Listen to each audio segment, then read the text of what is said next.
Okay guys, we'll see another program, very easy and simple program. Logic, which you can see might be little tricky, but it's actually easy guys.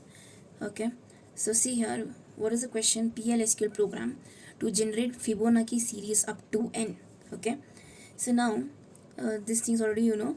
So now Fibonacci series means what? So sometimes I'll just write it here.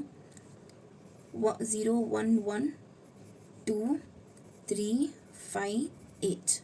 Okay, and it goes on actually, right, up to the user entered value, right? So it just goes on until n value, right? So see, sometimes it might start this series might start from 0 or 1. Okay, from 0 or 1. So it depends, right? Depends on the way we assign the values here for initialize the values for variables a and b, or any other variables we take. Okay, so they can give 0 also, but here I have given while declaring the variables I have initialized the value as 1 1. You can add 0 also, no issues, but I had given 1 here. This is how in textbook they had given, right? So we'll follow that. Okay, and we'll understand the program, and we'll go further now. Okay, so for Fibonacci series starting from 0, right? So we 0 and 1 we print, and then to find the next value, what do? We just add these two numbers, right? 0 plus 1, right? And we get 1, and then again next two digits we add, and then we get the following number, and then again next to two numbers we add, and then we get the following number, and so on. You already know this, right? In C programming and Java programming already you people have studied this program, right? So a little bit logic is same here also, right? But it is a little bit tricky here. So how I will just show you. So now for this program we need a, b and c. We are declaring variables a number equal to 1, b number equal to 1, c number we are not assigning any value, not even 0 value. Okay, because here logic is a little different. They have applied in textbook whatever they are given this program. Okay, and then n number of 3 equal to ampersand n. So this ampersand n is like the user has to give the value, right? So why we use this ampersand is, once we run the program, once we write we use this slash in order to run the program, one box will appear, right? In box it prompts user to enter value for n, right? So that is why we write here ampersand n. So in simple terms you can just understand that in order to take user input we use this ampersand n. Okay, so keep this in mind. And now we'll go further. Begin DBMS output put line of the Fibonacci series is simply we are printing a message here. Okay, so this message has to be written within single quotes. Okay, single quotes. And then after this we have very simple guys, while we are using while loop for that. While a less than equal to n. Simple, very simple. Please observe this syntax here is little different compared to C programming and Java programming. So while a less than equal to n. Okay, so this is the condition we are applying here. Okay, in order to generate the Fibonacci series. So now how this works, I'll tell you. So loop, we need to write this loop in order to execute this condition iteratively. Okay, so DBMS output put line of a, c equal to a plus b, a equal to b, b equal to c. You can observe this a little bit similarly. We have used this logic in C language and Java programming language, but here it is little bit little difference and little bit it is tricky little bit. Okay, but it's easy actually. I'll tell you. I'll make you understand this program. So see here, we'll take one example. We'll just trace out this program, this part. Okay, this part and this along with this condition will work now.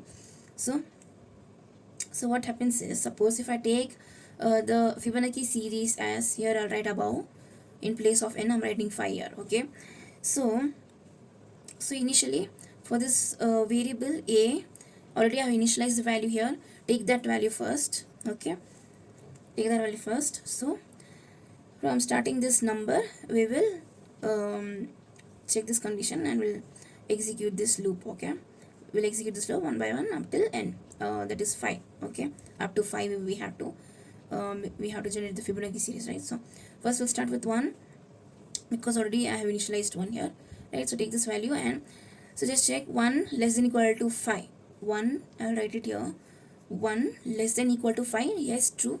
So what we have, it will enter this loop, and here we have to print 1. Okay, if only if this condition is true, we have to print the value of a, which is nothing but 1.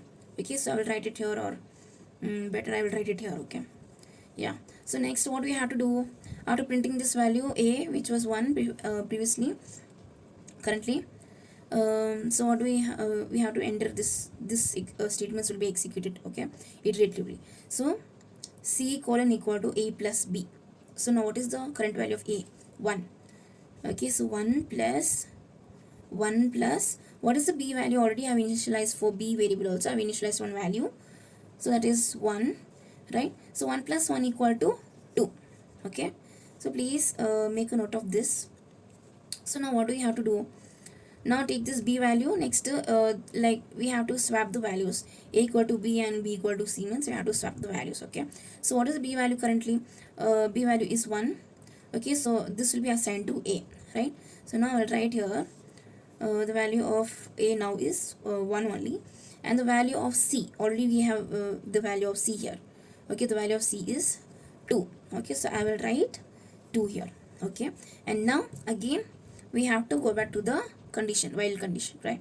So here again a is 1, so I'll take this value, same value 1. Again check the condition, 1 less than equal to 5, obviously true. So again we have to this will enter the loop, and it will again we have to print the value, okay, which is 1 only again. Okay, so what we have to do now, so again the value was 1, so now again we have to calculate this part. Okay, so take this previous two values of a and b. A value is 1, so a value is 1, and then b value is 2. Okay, so now what do we have now? 1 plus 2, 3. Okay, and then next what do we have to do now? So now b value now, previously it was 2. Okay, so that will be assigned, so this 2 will come here. Okay, and this c value what do we have? Already we have here c value, so that c value will be 3, because we are assigning this value to b. Okay, so this b value, which was previously here 2, so that I am assigning to a. So the value of a will be 2, and the value of b will be 3 now. Okay, so this is how we we calculate this next digits. Okay, next number, and here we are swapping the values. This is what we are doing here, guys, right? So now again we'll go back to this condition. It will take this value now, previous value, current value a is 2 now. So now a is 2. Now check the condition whether 2 is less than equal to 5. True, obviously, then we will print 2. Okay, because here we have to print. Okay, according to the statement here, right? So it will enter this loop and it will execute this statement, which is nothing but we have to print the value of 2 here. So we are printing the value of 2 here. Okay, and now be very carefully, we'll do this. So now a value is here. Okay, a value is 2, so we have to take these values. Okay, so a value was 2, and because we are following this formula, guys, okay, a value 2, so we are substituting here, and then b value is 3. Okay, so we will substitute here. Okay, 3. Now 2 plus 3 is 5, obviously, right? So 5. So now, so what happens is, now b value is 3, right? So write this 3 here, and c value, what is the c value now? Currently 5, so that we have to substitute, we have to assign here. Okay, 5, right? So now again go back to this condition. A is 3 now. Okay, so a is 3 less than equal to 5, yes, true. Now we will print the value 3 here, right? So now what do we have to do again? If it is true, obviously we printed the value of a, which was 3, right? Now in this, what do we have to do? Again substitute this previous two values in this formula. Okay, so now a is 3, so I will write this. So now a is 3, b is 5.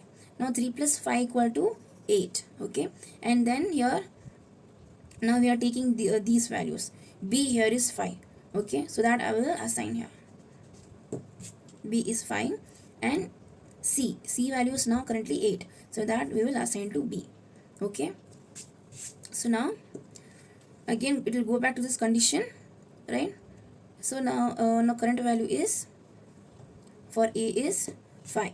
Okay. So whether 5 less than equal to 5. Obviously it is true because here we have used equal to symbol, guys. So hence it is true. Okay, 5 less than equal to 5. If it was 5 less than 5, it would be false. But here we are using equal to also. Okay. Because we have to print the Fibonacci series up to n range. Okay, n series. So here I have given 5 means it has to the Fibonacci series has to be generated up to 5. So that is why it has that 5 also has to be taken. That is why 5 less than equal to 5. That is why in this condition we are using this equal to symbol also. Okay. So hence this condition is true. What we have to do, it will enter into this loop. Okay, and we have to print the value of A. Now A value of E is 5. Now print it here. Okay. So now again coming back to the statements, previous two values will be taken, right? So just let me write it here. So this A value, previous A value is 5, previous B value is 8. Okay, now 8 plus 5, 13, right?